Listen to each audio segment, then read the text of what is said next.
पूर्णात् पूर्णमुदच्यते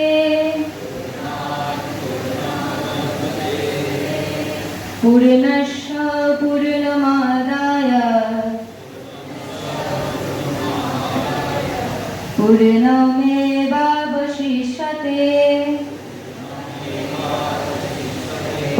প্লাস্টিক মুক্ত পরিবেশের বার্তা মাথাভাঙ্গায় বিজ্ঞান ভারতীর প্রকৃতি মিত্রম কর্মশালা। মাথাভাঙ্গা ২২ আগস্ট। প্লাস্টিকের কুপ্রভাব থেকে পরিবেশ ও মানব সমাজকে কিভাবে রক্ষা করা যায় সেই সচেতনতার বার্তা নিয়ে মাথাভাঙ্গা গার্লস হাইস্কুলে অনুষ্ঠিত হল বিজ্ঞান ভারতীর প্রকৃতি মিত্রম কর্মশালা।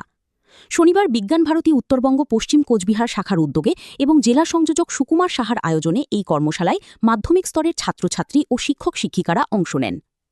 আয়োজকদের দেওয়া তথ্য অনুযায়ী কর্মশালায় মোট ১৯টি বিদ্যালয়, ১১ জন প্রধান শিক্ষক, ২০ জন নোডাল শিক্ষক এবং ১৪১ জন ছাত্রছাত্রী অংশগ্রহণ করেন। অনুষ্ঠানের শুরুতেই বিজ্ঞান ভারতীর শ্লোক পাঠের মাধ্যমে কর্মসূচির সূচনা হয়। সেখানে উচ্চারিত হয় তেন ত্যাক্তেনো ভুঞ্জিথা, অর্থাৎ ত্যাগের মাধ্যমে ভোগ করা বা আসক্তিহীনভাবে জীবনযাপন করা। অনুষ্ঠানের শেষে উচ্চারিত হয় ওম সার্ভে ভবন্তু সুখিনা সার্ভে সন্তু নিরাময়া, সকলের সুখ, সুস্বাস্থ্য ও মঙ্গলের প্রার্থনা। কর্মশালার মূল আলোচনার বিষয় ছিল প্লাস্টিক এবং বিশেষ করে ওয়ান টাইম ইউজ প্লাস্টিকের বিপদ। প্লাস্টিক কিভাবে মাটির স্বাভাবিক গুণ নষ্ট করছে, জলজ পরিবেশকে ক্ষতিগ্রস্ত করছে এবং দীর্ঘমেয়াদী মানুষের বাসযোগ্য পরিবেশের ওপর বিরূপ প্রভাব ফেলছে তা নিয়ে ছাত্রছাত্রীদের সচেতন করা হয়। আলোচনায় আশঙ্কা প্রকাশ করা হয় প্লাস্টিক দূষণ ও পরিবেশের অবক্ষয় অব্যাহত থাকলে ভবিষ্যতে পানীয় জলের সংকট আরও তীব্র হতে পারে। এমনকি আগামী দিনে জলকে কেন্দ্র করে সংঘাত ও বিশ্বব্যাপী সংকট তৈরি হওয়ার আশঙ্কার কথাও উঠে আসে। তবে শুধু প্লাস্টিক বর্জনের কথা বলেই থেমে থাকেননি আলোচকদের। ছাত্রছাত্রীদের সামনে তুলে ধরা হয় অ্যাভয়েড, বটল এবং রিসাইকেলের ধারণা, অর্থাৎ প্রথমেই অপ্রয়োজনীয় প্লাস্টিক ব্যবহার এড়িয়ে চলতে হবে। যে প্লাস্টিক কোনোভাবেই এড়ানো সম্ভব নয় তা যত্রতত্র না ফেলে নির্দিষ্টভাবে সংগ্রহ বা বোতলবন্দি করে রাখতে হবে এবং পরবর্তীতে পুনর্ব্যবহার বা রিসাইকেলিংয়ের আওতায় আনতে হবে। আলোচকদের মধ্যে সাধন কুমার পাল প্লাস্টিকের বিপদ বোঝাতে একটি তাৎপর্যপূর্ণ উপমা দেন। তার কথায় প্লাস্টিক অনেকটা সেই ভূতের বর পাওয়া দৈত্যের মতো, যাকে সবসময় কাজ দিতে হয়, না হলে সেই ঘাড় মটকে খাবে। একসময় মানুষ নিজের প্রয়োজন ও সুবিধার জন্য আনন্দের সঙ্গে প্লাস্টিককে জীবনের অংশ করে নিয়েছিল, কিন্তু সেই প্লাস্টিকই আজ ধীরে ধীরে মানুষের জীবন ও পরিবেশকে গ্রাস করার পরিস্থিতি তৈরি করেছে। শিক্ষাবিদ চন্দন কুণ্ডু প্রকৃতির সঙ্গে মানুষের সম্পর্ক নিয়ে আলোচনা করেন। তার বক্তব্যে উঠে আসে প্রকৃতিকে কেবল শোষণ না করে কিভাবে প্রকৃতিকে সম্মান জানিয়ে তার কাছ থেকে মানুষের প্রয়োজনীয় সম্পদ আহরণ করা যায় সেই বিষয়ে নতুন করে ভাবতে হবে। প্রসঙ্গক্রমে তিনি বৃক্ষের গুরুত্ব তুলে ধরে বলেন প্রত্যেক মানুষের জীবনে অন্তত ৫টি গাছ লাগানোর সংকল্প থাকা উচিত। চন্দন কুণ্ডুর আলোচনায় প্রাচীন ভারতীয় জ্ঞান ও আধুনিক বিজ্ঞান চেতনার সম্পর্কের কথাও উঠে আসে। তার বক্তব্য অনুযায়ী প্রাচীন ভারতীয় মনীষীদের জ্ঞান ও প্রকৃতি সম্পর্কে দৃষ্টিভঙ্গিকে বাতিল না করে তা থেকে শিক্ষা নিয়ে বর্তমান বিজ্ঞান চেতনার সঙ্গে তার সমন্বয় ঘটানো দরকার। অর্থাৎ প্রাচীনকে বর্জন নয়, বরং তার কার্যকর জ্ঞানকে নতুনভাবে চিন্তা ও গবেষণার মাধ্যমে বর্তমান সমাজের কাজে লাগানোই হতে পারে ভবিষ্যতের পথ। মাথাভাঙ্গা গার্লস হাইস্কুলের প্রধান শিক্ষিকা চিদকণা সাহার সংক্ষিপ্ত বক্তব্যে পরিবেশের বর্তমান পরিস্থিতি নিয়ে উদ্বেগ প্রকাশ করে বলেন পৃথিবী এখন ভালো নেই, সুস্থ নেই। তার বক্তব্যেও পরিবেশ রক্ষায় আগামী প্রজন্মকে সচেতন করার প্রয়োজনীয়তার বিষয়টি গুরুত্ব পায়। এই কর্মশালার মাধ্যমে ছাত্রছাত্রীদের কাছে মূল বার্তাটি ছিল পরিবেশ রক্ষা শুধুমাত্র সরকারের দায়িত্ব নয়, প্রত্যেক নাগরিকের দৈনন্দিন অভ্যাসের সঙ্গেও তা গভীরভাবে যুক্ত। প্লাস্টিকের ব্যবহার কমানো, অপ্রয়োজনীয় প্লাস্টিক এড়িয়ে চলা, ব্যবহৃত প্লাস্টিক সঠিকভাবে সংরক্ষণ এবং রিসাইকেলিংয়ের আওতায় নিয়ে আসার মতো ছোট ছোট উদ্যোগই ভবিষ্যতের পরিবেশ রক্ষায় বড় ভূমিকা। প্রকৃতি মিত্রম কর্মশালার বার্তা তাই একেবারেই সরল। প্রকৃতিকে বাঁচাতে হলে প্রকৃতির সঙ্গে মানুষের সম্পর্কের ধরন বদলাতে হবে। আজকের ছাত্রছাত্রীদের সচেতনতা থেকেই আগামী দিনের প্লাস্টিক মুক্ত ও বাসযোগ্য পৃথিবীর পথ তৈরি হতে পারে। পৃথিবী বা পরিবেশ গড়ে তুলতে পারবে। ধন্যবাদ সকলকে, ধন্যবাদ বিজ্ঞান ভারতীকে। জয় হিন্দ, জয় ভারত। ছোট্ট মন্ত্র বলেছিলেন, আমাদের মনে আছে কিনা জানি না, মাতা ভূমি পুত্রহং পৃথিবীজাহা। এটা অক্ষরবেদে এই মন্ত্রটা আছে। অর্থাৎ মাটি হচ্ছে আমাদের মা, আমরা হচ্ছে পৃথিবীর পুত্র। মানে সেই বেদের যুগ থেকে এটা আমাদের দেশের ধারণা, আমাদের দেশের কনসেপ্ট, অর্থাৎ আমাদের সংস্কৃতি, আমাদের ভাবনা, অর্থাৎ আমাদের মনন চিন্তনে এই বিষয়টা আছে। আমাদের চেতন অবচেতন মনে এটা আমাদের আছে যে মাটি হচ্ছে আমাদের মা, আমরা হচ্ছে পৃথিবীর পুত্র। একটু আগে আমরা বন্দে মাতরম গাইলাম, যে বন্দে মাতরমের অর্থ যদি আমরা একটু একটু বিশ্লেষণ করি দেখবে একই বার্তা দেওয়া আছে। সুজলাম সুফলাম মলয়জ শীতলাম। সুজলাম মানে মিষ্টি জলের কথা বলেছে। সুফলাম মানে যে ফসল, যে ফসলের সাথে আমাদের জীবন নির্বাহ হয় তার কথা বলেছে। মলয়জ শীতলাম মৃদুমন্দ সেই সুন্দর হাওয়ার কথা বলেছে, স্নিগ্ধ বাতাসের কথা বলেছে। অর্থাৎ এখানটায় প্রকৃতির বন্দনাই আছে। মাতৃবন্দনা মানে প্রকৃতির বন্দনা এইখানটায় আছে, ওটা বন্দে মাতরমে তাই আছে। যে মায়ের যে কনসেপ্ট, এই মায়ের কনসেপ্ট আমরা যদি একটু ভাবি, আমাদের চিন্তা করতে হবে। আমরা যখন মাতৃগর্ভে ছিলাম আমরা এইটুকুন ছিলাম, আমাদের শ্বাস প্রশ্বাস থেকে খাবার দাবার সবই মা দিত, কিন্তু আমাদের তখন তো আমাদের কিছু করার ছিল না। আমার পরবর্তীকালে যারা আছে তাদের জন্য একটা সুন্দর পৃথিবী আমাদের রেখে যেতে হবে। তার জন্য আমাদের প্রত্যেককেই ভাবতে হবে, প্রত্যেককেই কিছু ব্যবহারিক পরিবর্তন আমাদের আনতে হবে, ছোট ছোট পরিবর্তন। এই পরিবর্তনগুলো আনলে আমাদের জীবনে একটুখানি কোনো সমস্যা হবে না। এইটা হতে হতে আজকের পরিস্থিতি এমন হয়েছে, এই প্লাস্টিক এবার আমাদের গ্রাস করতে উদ্যত হয়েছে। অর্থাৎ সেই ভূতের মতন আমাদের প্রয়োজন প্রায় মিলে যাওয়ার পরে এইবার ভূত বলছে, এইবার যদি আমাকে কাজ না দাও আমি কিন্তু ধার মটকাবো। আমরা ঠিক ধার মটকানোর জায়গাতেই কিন্তু চলে এসেছি। আমরা আনরিভিলিং আন্টার্কটিকা প্রোগ্রাম কয়েকদিন আগে দেখেছি, সেখানটায় সেই পরিবেশেও কিন্তু প্লাস্টিকের উপস্থিতি পাওয়া যাচ্ছে, অর্থাৎ যেখানটায় মানুষ পৌঁছায় না। এখানে এসে প্রথমেই আমি বিদ্যা দেবী সরস্বতী মায়ের চরণে প্রণাম জানাই ভারত মাতার শ্রী চরণে।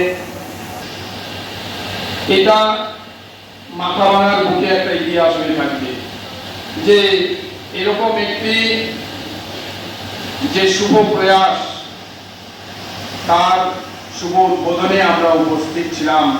আমরা বড় হয়ে বাকি আমাদের উত্তরগুলিদের বলতে পারব। বিজ্ঞান ভারতী 1991 সাল থেকে কাজ করছে। বিজ্ঞান সচেতনতা বৃদ্ধি শুধু নয়, আমাদের যে ভারতবর্ষের গৌরবময় ইতিহাস, জ্ঞান বিজ্ঞানের পরম্পরা, তাকে সম্মান জানিয়ে বর্তমানে যে বিজ্ঞান এর একটা যোগ্য তার সমন্বয় মাধ্যমে আমাদের দেশের শ্রীবৃদ্ধি করা হচ্ছে লক্ষ্য। যা কিছু প্রাচীন তাই পরিত্যাজ্য নয়, যা কিছু সংস্কার তাই পরিত্যাজ্য নয়। কুসংস্কারকে পরিত্যাগ করে সুসংস্কারকে আরো শ্রীবৃদ্ধি করব, তাহলেই সমাজ সুন্দর হবে। বিজ্ঞান আর সংস্কারের সুন্দর সমন্বয়ের মাধ্যমে আজকে বিজ্ঞান ভারতীর যে মন্ত্র পাঠ হলো, সেখানে শুরুতেই যেটা বলা আছে সেটা কিন্তু আর কিছুই নয়, যে আত্মা পরমাত্মার কথা যেটা বলা হয়েছে, অর্থাৎ অসীমের ধারণা। আমরা দেখব তার বাংলা যদি সুন্দরভাবে আমরা ব্যাখ্যা করি, যখন সুযোগ আসবে, যখন আবার সুযোগ আসবে ব্যাখ্যা করা যাবে। আমাদের গণিত বিদ্যায় যে অসীমের ধারণা রয়েছে, সেই ধারণাই এখানে ব্যক্ত হয়েছে। মাঝে তেন মঞ্জিলার কথা বলা হয়েছে, অর্থাৎ ত্যাগের মাধ্যমে ভোগ। যা কিছু আমি আয় করছি সকলেই আমার, আর সকলেই আমার ভোগের জন্য আমি ব্যয় করব সেটা নয়। বলছে আমি যে আয় করছি তার একটা বড় অংশ আমাদের সমাজের জন্য, আমাদের প্রকৃতির জন্য। তার কিছুটা ব্যাখ্যা সাধনা করেছে, সেই ব্যাখ্যায় আমি আজকে যাচ্ছি না। সর্বশেষে বলা হয়েছে সর্বে ভবন্তু সুখিনঃ সর্বে সন্তু নিরাময়া সর্বে ভদ্রাণি পশ্যন্তু মা কশ্চিৎ দুঃখভাগ হবে। অর্থাৎ এখানে সকলের সুখ কামনা করা হয়েছে, সকলের নিরোগ কামনা করা হয়েছে, সকলের যাতে শুভটা আমরা দেখি সেই কামনা করা হয়েছে। আর এই সকল বলতে কি, শুধু আমরা মাথাভাঙাবাসী নয়, শুধু পশ্চিমবঙ্গবাসী নয়, শুধু ভারতবাসী নয়, সারা পৃথিবীর শুধুমাত্র মানব সভ্যতা নয়,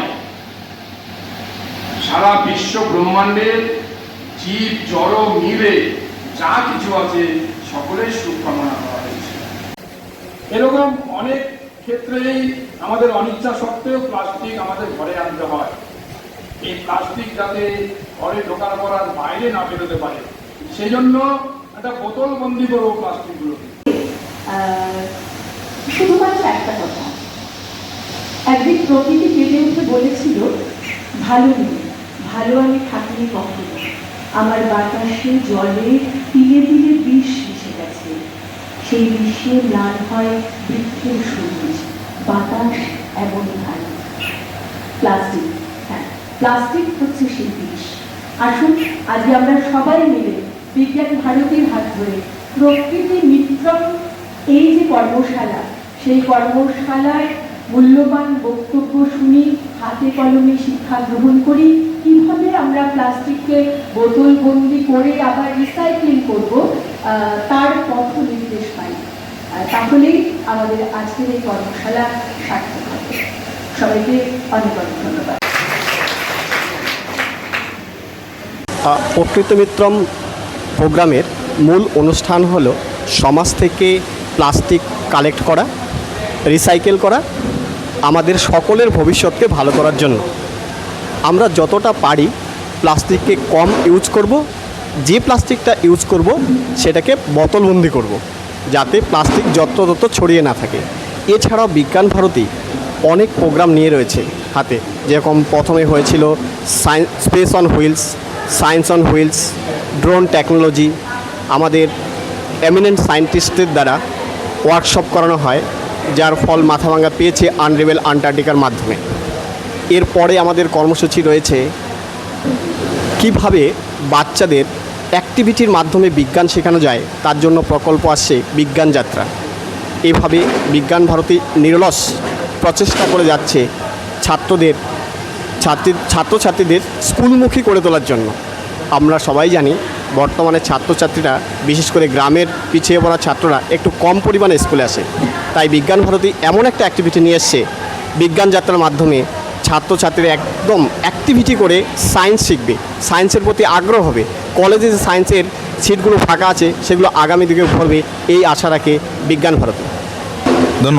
ধন্যবাদ। আমি যত্রতত্র প্লাস্টিক বা কোনো বর্জ্য ফেলবো না।